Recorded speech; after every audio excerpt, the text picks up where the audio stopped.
A little boy named Jacob decided to check on an old lady who lived near him after he realized her lights had been off for days in the middle of winter. An 11-year-old boy named Jacob lived in a trailer with his parents. They struggled financially, as both his parents were minimum wage earners. While his parents were at work, Jacob would often walk around their neighborhood, as he had many friends that lived nearby. Every day, he and his friends would pass by the large property of an old woman who lived alone. She lived in a beautiful house, but it was not well kept as no one would visit the old lady to tend to her house. After a couple of days of walking and playing with his friends near the old woman's property, Jacob realized that her lights were constantly off even at night. Do you notice that Mrs. Jacobson's lights have been off for a couple of days now? Do you think we should check on her? He asked his friends. Don't be silly, Jacob.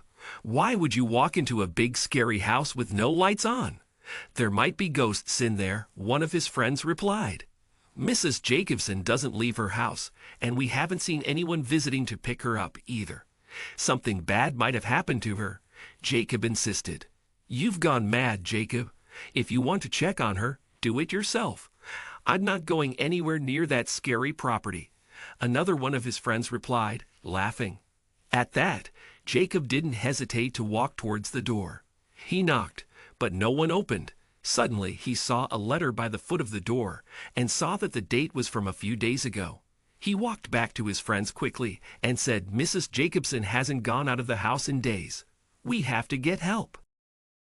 Jacob ran home and told his parents about what he saw. His mom shrugged it off, saying she might have just gone on a vacation. Maybe she visited her son Adam in New York. Everyone knows he's a big shot lawyer there, she explained.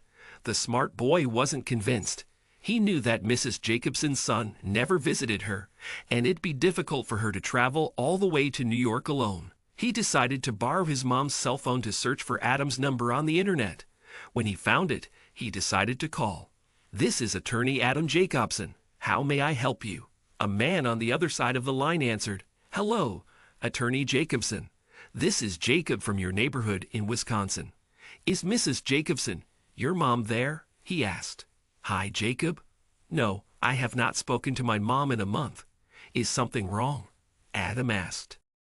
Well, I pass by her house every day, and for the past couple of days, I noticed the lights were off, even at night.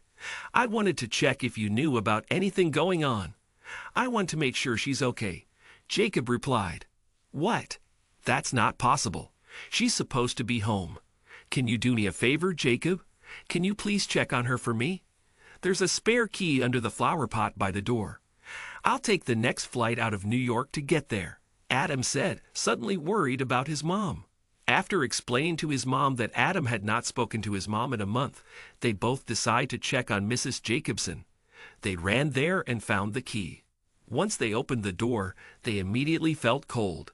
The heater was not on despite the snow being heavy outside. Mrs. Jacobson. Jacob called out. Help! He heard someone whisper from the living room. Startled, he clung to his mom, who led him to the living room. There, they saw Mrs. Jacobson bundled up in a blanket on the couch. Mrs. Jacobson! Jacob's mom said, rushing to her. She took off her coat and wrapped Mrs. Jacobson in it as she was shivering. Jacob, get some more blankets, his mom instructed. Once they'd covered her with things that could warm her, Jacob's mom made a cup of tea and a sandwich that Mrs. Jacobson could eat. She looked frail and weak, as if she had not eaten anything for days. Jacob's mom called 911, and an ambulance took her to the hospital. Jacob and his mom accompanied her there, updating her son about what was happening. As soon as she felt better, Mrs. Jacobson began to talk. Thank you for saving my life, she said.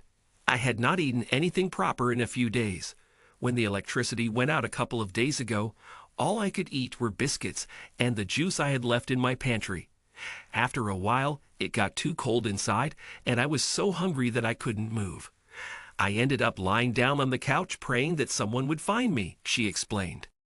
What about your son, Mrs. Jacobson? Why didn't you call him? Jacob's mom asked. Well, I did not want to ask him for any money. I didn't want him to think of me as a burden. I thought I could wait for my pension money to arrive at the end of the month, but I couldn't make it without food. I was exhausted, she explained. Without realizing it, Adam was standing by the door as she said this. "Mom," he cried, "you could have called me right away. I'm so sorry for not checking on you and for neglecting you," Adam said, sobbing. "I've been so busy with work that I completely ignored my responsibilities to you as a son. I'm sorry, Mom. Please forgive me." "Don't worry, Adam. Jacob and his mom Annie helped me right in time. Because of them, I am alive," Mrs. Jacobson said with an appreciative but weak smile on her face, as she was still recuperating. "Yes, and I will forever be grateful. Thank you for checking on my mother and for making sure she recovered. Thank you," Adam said, looking Jacob and his mom straight in the eyes to show his sincerity. Mrs. Jacobson stayed in the hospital for a couple of days, and her son Adam took over her care. Before she was discharged, he decided to let her know of what was to come. "Mom, you won't have to be alone any longer," Adam said. "You'll live with me in New York, where you'll be happy and taken care of by me, my wife, and your grandchildren. We love you, Mom. We're sorry it took us so long to get you," he announced. Mrs. Jacobson couldn't help but cry. All she ever wanted was to spend the rest of her days close to her loved ones. She never thought she'd get to live with them every day. "What about my house here?" she asked. Although she didn't want to live alone, the house still had a special place in her heart, as it is where she and her late husband raised Adam. She didn't want it to be torn down and sold.